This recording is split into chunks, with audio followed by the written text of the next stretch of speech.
ጦር ግንባር የተቀረጸ አስፈሪው ኮማንዶ ዝግጅቱን ጨርሶ ግስጋሴውን ጀመረ። ፊሽካው ተነፋ። ሰራዊቱ ወሳኝ ቀጠናዎችን ለቆ ወጣ። ዳግም የክተት ጥሪ ተላለፈ። ደንቢያ፣ ጭልጋ፣ ደብረ ማርቆስ፣ ወረታ፣ ሻሁራ፣ ደልጊ፣ የጎንደር ባህር ዳር መስመሩ ውጊያ፣ የደብረ ማርቆሱ ኦፕሬሽን፣ የዝዋይ ሞጆ ጦርነት ከወረታ ወደ ባህር ዳር ተጀመረ። የጥይት ዲፖው ተሰብሯል። አየር ድብደባ በአራት ግንባሮች ተፈጸመ። ባዶ ውጊያ ተቀሰቀሰ። የወልቃይት ውጥረት ነግሷል። ተከዜ ዘብ በተጠንቀቅ ላይ ነኝ ብለዋል። ህወሓት የጠቅላይ ሚኒስትሩን ሚስጥር አወጣ። በትግራይ ታላቅ ሰላማዊ ሰልፍ ተካሄደ። ኢትዮጵያዊቷ አትሌት እገዳ ተጣለባት። ትብብር ለኢትዮጵያ አንድነት መግለጫ ወጣ። ምርጫ ቦርዱ ውሳኔ ታገደ። ከትግራይ ጋር የመጀመሪያ ፍቺ ፈጽመናል አሉ። በደብረ ማርቆስ የቦምብ ጥቃት ተፈጸመ። ፋኖ ታሪክ ሰራ። ደልጊ ጣቁሳን ተቆጣጠረ። ፕሮፌሰሩ ታፈኑ። ትግራይ ክልል መሬት አንቀጥቀጥ ሰልፍ ሊደረግ ነው። የሳምንቱ አበይት ዜናዎች።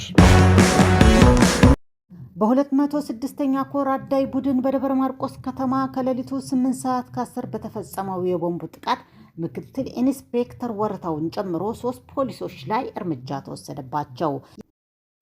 የአማራ ፋኖ ብሔራዊ ንቅናቄ ቴዎድሮስ እዝ 102ኛ ኮር 11ኛ ክፍለ ጦር ከክፍለ ጦሩ ኃይሎች ጋር በመጓዝ ሰሜን አቸፈር ወረዳ ኢስማላ ከተማንና ሌሎች የሳተላይት ከተሞችን መቆጣጠር ተችሏል።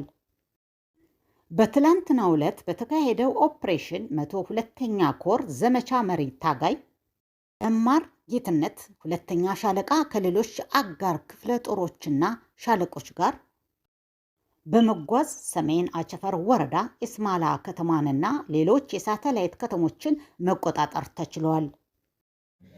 የአፋብኃን ቴዎድሮስ እዝ 201ኛ ኮር 54ኛ ክፍለ ጦር በቢቡኝ ወረዳ አባላት አርበኞች ጦር ለግዳጅ ዝግጁ መሆናቸውን የ201ኛ ኮር ህዝብ ግንኙነት ኃላፊው በቢቡኝ ወረዳ ጊዜያዊ መንግስት ጸጥታ ዘርፍ ኃላፊ እና አስፈጻሚ ኮሚቴዎች በተገኙበት ገለጹ። በተጠንቀቅ ላይ ያሉ የቢቡኝ ወረዳ አባላት አርበኞች ጦር የድርጅታችንና የትግሉ ቁመና በቂ ግንዛቤ ከተሰጠ በኋላ ከትግሉ ጎን በመሆን የአማራን ታሪካዊ ጠላት የሆነውን የብልጽግናን አሸባሪ መንግስት ነኝ ባይ የአረመኔ ስብስብ ቡድን እስከ መጨረሻው ድረስ እንታገላለን ሲሉ ገልጸዋል። በተጨማሪም ትግሉ በአጭር መቋጨት እንዳለብን ገልጸው ህዝቡን ከፋኖ ጎን መቆም እንዳለበት በወረዳ ለቀጣይ ግዳጅ ትጥቅና ስንቅ በማዘጋጀት የድርጅታችን ትዕዛዝ በመጠባበቅ ላይ ነን ብለዋል። ጣና ገላውዲዮስ ክፍለ ጦር በሚያስተዳድረው ባህር ዳር በቅርብ ርቀት በሚገኘው በደራ ወረዳ አንበሳሜ ከተማ ከማህበረሰቡ ጋር በተደረገው ውይይት የአፋብኃ በላይ እዝ አደረጃጀት ዘርፍ መምሪያ ኃላፊ አርበኛ ደምሰው አባተ በአፋብኃ በላይ እዝ ሜጀር ጄኔራል ውባንተ አባተ አንደኛ ኮር ጣና ገላውዲዮስ ክፍለ ጦር ዋና ሰብሳቢ አርበኛ ሙሉ ቀን አለህኝ፣ ምክትል ሰብሳቢ አርበኛ ባበይ፣ የጣና ገላውዲዮስ ክፍለ ጦር ዋና ወታደራዊ አዛዥ አርበኛ ጋሻዬ እንግዳን ጨምሮ ሌሎች የክፍለ ጦር ስር አስፈጻሚዎችና የብርጌድ ስራ አስፈጻሚዎች እንዲሁም የፋኖ ጊዜያዊ የመንግስት አስተዳደሮች በተገኙበት የህዝብ ውይይት ተካሄደ። በህዝባዊ ውይይቱም ለህብረተሰቡ ዋና ጉዳዮች በማንሳት ሰፊ ግንዛቤ መስጠት ተችሏል። የወረዳው ህዝብ በመደራጀት ከአገዛዙ ወራሪ ኃይል ራሱን እንዲጠብቅ ግንዛቤና ማብራሪያ ተሰጥቷል። የፋኖ ትግል አሁናዊ ሁኔታ ሰፊ ማብራሪያ ተሰጥቶበታል። በፋኖ ስም በየቦታው ህዝብ የሚዘርፉና የሚያሰቃዩ ግብረ ነውረኞች ተመጣጣኝ እርምጃ በመውሰድ ህዝቡ በነፃነት እንደሚንቀሳቀስና ቀበሌ፣ ወረዳና የዞን መዋቅር በመዘርጋት በህዝባዊ ውይይቱም ለህብረተሰቡ ዋና ጉዳዮች በማንሳት ሰፊ ግንዛቤ መስጠት ተችሏል። የወረዳው ህዝብ የመደራጀት ከአገዛዙ ወራሪ ኃይል ራሱን እንዲጠብቅ ግንዛቤና ማብራሪያ ተሰጥቷል። የፋኖ ትግል አሁናዊ ሁኔታ ሰፊ ማብራሪያም ተሰጥቷል። በፋኖ ስም በየቦታው ህዝብን የሚዘርፉና የሚያሰቃዩ ግብረ ነውረኞች ተመጣጣኝ እርምጃ በመውሰድ ህዝቡ በነፃነት እንደሚንቀሳቀስና የቀበሌ የወረዳና የዞን መዋቅር በመዘርጋት የስራ አቅጣጫ በመስጠት በተለያዩ ጉዳዮች ምስክርነት ሲያደርግ ውሏል። የ100,000 ብር በዋስትና ግዴታቸውን ከፍለው ከቅሊንጦ ማረሚያ ቤት ሲወጡ በር ላይ በጭንብል በለበሱ የጸጥታ ኃይሎች ታፍነው የተወሰዱት ዶክተር ሲሳይ አውጋቸው ፍርድ ቤት ቀርበዋል። የካቲት 16 ቀን የ100,000 ብር ዋስትና ከእስር እንዲፈቱ በፌዴራል ከፍተኛ ፍርድ ቤት የተወሰነባቸው ዶክተር ሲሳይ አውጋቸው የካቲት 18 ከቅሊንጦ ማረሚያ ቤት ሲወጡ በር ላይ ጭንብል በለበሱ የጸጥታ ኃይሎች እንደገና መታፈናቸው ታውቋል። ዶክተር ሲሳይ የካቲት 20 በፌዴራል ጠቅላይ ፍርድ ቤት ይዘውት በመቅረብ የይግባኝ ቅሬታ አሰምተዋል።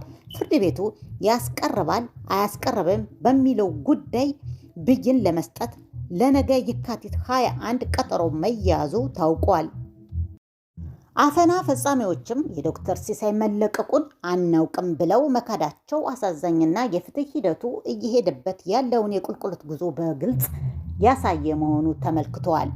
ይሁን እንጂ በዕለቱ የዶክተር ሲሳይ የመፈቻ ትዕዛዝ ያሳዩ ቢሆንም ዳኞች ዝምታ መርጠዋል። ይህም ሌላውን አስገራሚ ነገር ነው ተብሏል። እግድ ሲጠይቁም አናግድም ከማለት ውጭ ሳይታገድ እንዴት ልታቀርቡ ቻላችሁ ብለው እንኳን ለመጠየቅ አልተቻለም።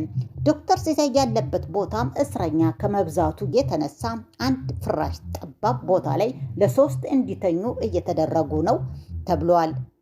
በእግረኛ ሰራዊቱ ተስፋ የቆረጠው አገዛዙ በአሁኑ ሰዓት በወረታ ከተማ ተከታታይ የሆነ የሰው አልባ አውሮፕላን ድብደባ እየፈጸመ መሆኑ ተሰምቷል።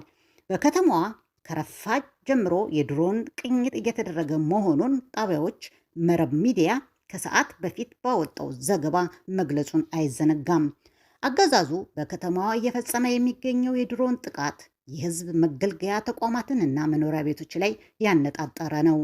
ፋኖ ከክልሉ ርዕሰ መዲና ባህር ዳር ከተማ በ55 ኪሎ ሜትር ርቀት በምትገኘው ወረታ ከተማ ከንጋት ጀምሮ ባደረገው ከባድ ተጋድሎ የጠላት ምሽጎችን በመሰባበርና በርካታ የጠላት ኃይልን በመደርመስ ከተማዋን በቁጥጥር ስር አስገብተዋል። ከንጋት ጀምሮ በርካታ እግረኛ ወታደሮች የተደመሰሱበትና ከተማዋም በፋኖ ቁጥጥር ስር የገባችበት አገዛዙ ንጹሐንን እና የህዝብ መገልገያ ተቋማትን እንዲሁም መኖሪያ ቤቶችን ያነጣጠረ የድሮን ጥቃት እየፈጸመ ይገኛል። ከፋኖ ጋር የእጅ በእጅ ውጊያ አድርጎ ማሸነፍ ያልቻለው አገዛዙ ንጹሐን ላይ እና ህዝብ መገልገያ ተቋማት ላይ ያነጣጠረ ጥቃት በመፈጸም የፋኖን ኃይል በንጹሐን ላይ የሚፈጸመውን ጭፍጨፋ ለማስቆም ሲል ከተሞችን ለቆ እንዲወጣ ማስደረግ የሚችል እቅድ ነድፎ እየሰራ ነው ሲሉ የመረብ ሚዲያ ወታደሮች ምንጮች ገልጸውልናል። የጎንደሩ ድል የብልጽግናን አቅም አሳጥቶ ሙሉ በሙሉ ወታደራዊ ስምርቱ ተዛብቶ በበርካታ ወረዳዎች ላይ የሰፈረው የጠላት ሰራዊት ሙሉ በሙሉ ተደምስሷል። ተደምስሷል ማለት ተማርኳል፣ ተመቷል፣ ተበትኗል፣ ከስምሪት ውጭ ሆኗል ማለት ነው። ድምሰሳው በሰራዊቱ ብቻ ሳይሆን ካድሬውንም ይጨምራል። ከተበተነው የጠላት ኃይል መካከል 300 ሚሊሻ፣ 200 አድማ ብተና በድምሩ 500 ሰራዊትና በርካታ ቁጥር ያላቸው የመደበኛ ፖሊስ አባላት ከተለያዩ ወረዳዎች በመሸሽ ባህር ዳር አባይ ማዶ ሰማዕታት አርፈው ነበረ። የብልጽግና አመራርና የአብይ ጄኔራሎች ይህንን ኃይል በማግባባት ወደ ውጊያ ለመመለስ ያደረጉት ጥረት አልተሳካላቸውም። ወደ ቀጠናው ተመልሰው ወገናችን ጋር አንዋጋም የሚለው አቋም አስይዟቸዋል የተባሉ 135 ያህል አድማ ብተና፣ 144 ሚሊሻ፣ 49 መደበኛ ፖሊስ አባላት ትጥቃቸውን አውርደው ታስረዋል። ሌሎች ትጥቅ አናውርድም ያሉ 47 አድማ ብተናና 80 ሚሊሻ ከነጥጥቃቸው ከተማ ውስጥ ተበትነዋል። ብልጽግና ቀሪዎችን በማግባባት ላይ ተጠምደዋል። ጎንደር ላይ በገጠመው ሽንፈት ተስፋ የቆረጠው ጠላት አማራ የሆነ የመከላከያ ሰራዊቱ ከፍተኛ መኮንኖችና አባላትን እየረሸነ ይገኛል። አርበኛና ጠበቃ አስረስ ማረ ዳምጤ የአፋባሃ ህዝብ ግንኙነት መምሪያ ኃላፊ በቀጠለው የጎንደር ተጋድሎ ከባህር ዳር ጎንደር መስመር ላይ ከባህር ዳር በ60 ኪሎ ሜትር ርቀት የምትገኘውን ወረታ ከተማን የከተማችን የጠላት ሎጂስቲክ በመማረክ ጀብዱ ተፈጽሟል። አብይ አህመድ እንደተለመደው ከተማ ላይ የድሮን ናዳ አውርዷል። ድሮኑ በሰራዊታችን ላይ አንዳችም ጉዳት ባያደርስም በሲቪሊያን ላይ ጉዳት አድርሷል። የአገዛዙ ሰራዊት የመካከለኛ ውጊያ እያደረገ መሆኑን በኢኮኖሚ ጭምር በልሳኖቹ በኩል አረጋግጧል። ከአፋር ክልል ጭፍራ ተነስቶ ወልዲያ በማቋረጥ ወደ ላሊበላ መስመር በ4 ዙ-23 ታጅቦ በበርካታ መኪኖች ይዞ የነበረው የፋሽስቱ ብልጽግና አገዛዝ ሰራዊት በሚኒሊክ እዝ በአሳምነው ክፍለ ጦር ቀኝ ሳንቃ ከተማ ውስጥ የተሳካ የደፈጣ ጥቃት ተፈጽሞበታል። በዚህ ጥቃት በሁለት ተሽከርካሪ ላይ የነበረውን የጠላት ሰራዊት ሙሉ በሙሉ ተደምስሷል። በሌሎች አካባቢዎችም የተጠናከረ ውጊያ በመደረግ ላይ ይገኛል። አብናት፣ በለሳ፣ ደራ፣ እስቴ፣ ሰማዳ ጨምሮ በበርካታ ወረዳዎችም በፈቃደኝነት እጅ የሰጡ የጠላት ሰራዊት በመምህር አዋጁ መሰረት ተስተናግደው ይገኛሉ። በሌሎች የክልሎች ወረዳ የተሰማራ ኃይልም የምህረት አዋጁን ተከትሎ በግፍ እየመጣ ነው። የወረረው የአማራ ምድር ሁሉ የእሳት ረመጥ የሆነበት የብልጽግና አገዛዝ ከፍተኛ ጭንቀት ውስጥ ይገኛል። የጦርነቱ ትርክት ለመለወጥ እየተንደፋደፈበት የፕሮፓጋንዳ ስራም እንደ ጉም ተኗል።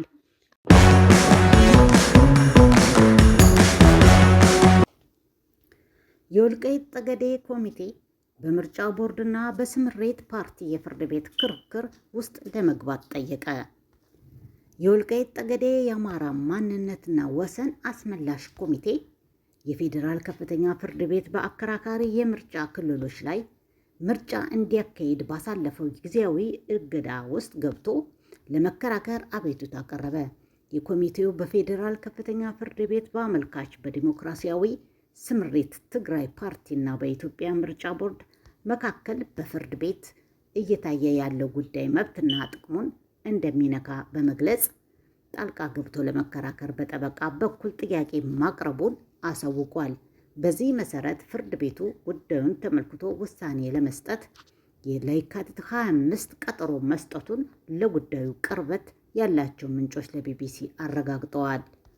ምርጫ ቦርዱ በሁለቱ ክልሎች መካከል አወዛጋቢ በሆኑ 5 የምርጫ ክልሎች ከትግራይና ከአማራ ክልል ውጭ ሆነው በቀጥታ የተወካዮችን ምክር ቤት እጩዎች ምርጫ እንዲያካሄድባቸው ውሳኔ ያስተላለፈ ሰኞ የካቲት 16 ዓ.ም ነበር። ይህንንም ተከትሎ በአቶ ጌታቸው ረዳ የሚመራው ዲሞክራሲያዊ ስምሬት ትግራይ ወይም ስምሬት ፓርቲ ባቀረበው አቤቱታ የፌዴራል ከፍተኛ ፍርድ ቤት ሐሙስ የካቲት 19 ዓ.ም በውሳኔ ላይ እግድ ጥሏል።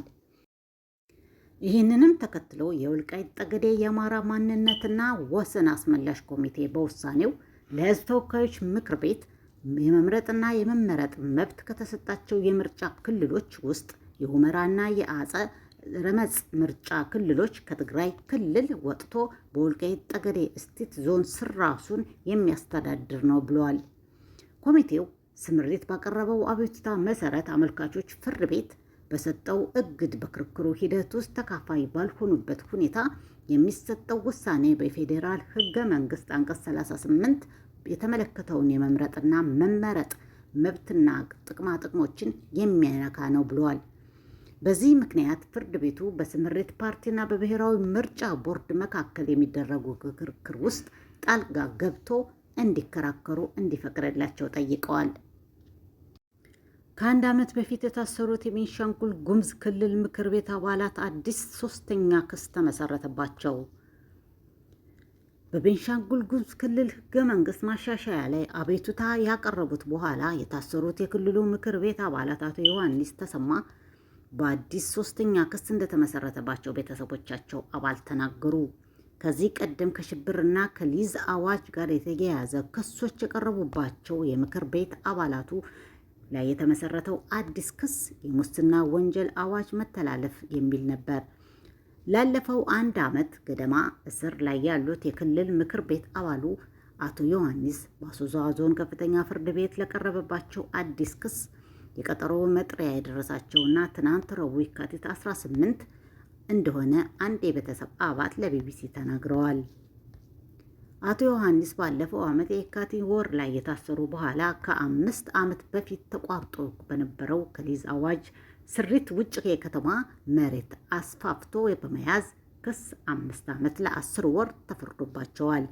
ይግባኝ የቀረበበት የክልሉ ጠቅላይ ፍርድ ቤት የቅጣት ውሳኔውን 4 ዓመት ዝቅ ያደረገ ሲሆን አሁንም ጉዳዮች በፌዴራል ስር ሰሚ ችሎት አቤቱታ ቀርቦበት ቀጠሮ ላይ ነው። ባለፈው ጥር ላይ ደግሞ ከሽብር ጋር በተያያዘ የተመሰረተባቸው ሌሎች 3 ክሶች ሲመለከት የነበረው የአሶሳ ዞን ፍርድ ቤት ነፃ እንደሆኑ ወስኖላቸዋል። አቶ ዮሐንስ የቤንሻንጉል ጉሙዝ ክልል ምክር ቤት አባላት በመሆን ያገኙት ያለመከሰስ መብት እንዲነሳ የተደረገው ከዚህ ክሶች ጋር በመያያዝ ነበር።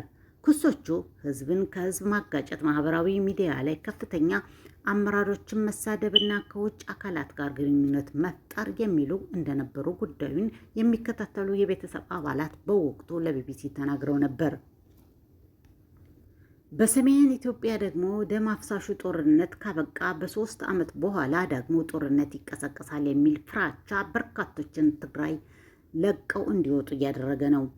በመቀሌ ነዋሪ የሆኑት አንድ ግለሰብ ከፍተኛ ቁጥር ያላቸው ወጣቶች የአውሮፕላን ትኬት መግዛት የቻሉ በአውሮፕላን ያልቻሉ በአውቶቡስ ክልሉን ለቀው መውጣት ወደ አዲስ አበባ እየሄዱ መሆናቸውን ለቢቢሲ ተናግረዋል። የክልሉ ነዋሪዎች የሸቀጣሸቀጥ እቃዎችን እየገዙ ማከማቸት በመጀመሪያቸው ከፍተኛ የዋጋ ጭማሪ መታየቱ ይናገራሉ። በክልሉ የሚገኙ ባንኮች የገንዘብ እጥረት ስላጋጠማቸው አንድ ሰው በቀን ማውጣት የሚችለው 2000 ብር ብቻ እንደሆነ ማድረጋቸውንም ነዋሪዎቹ ጨምረው ገልጸዋል።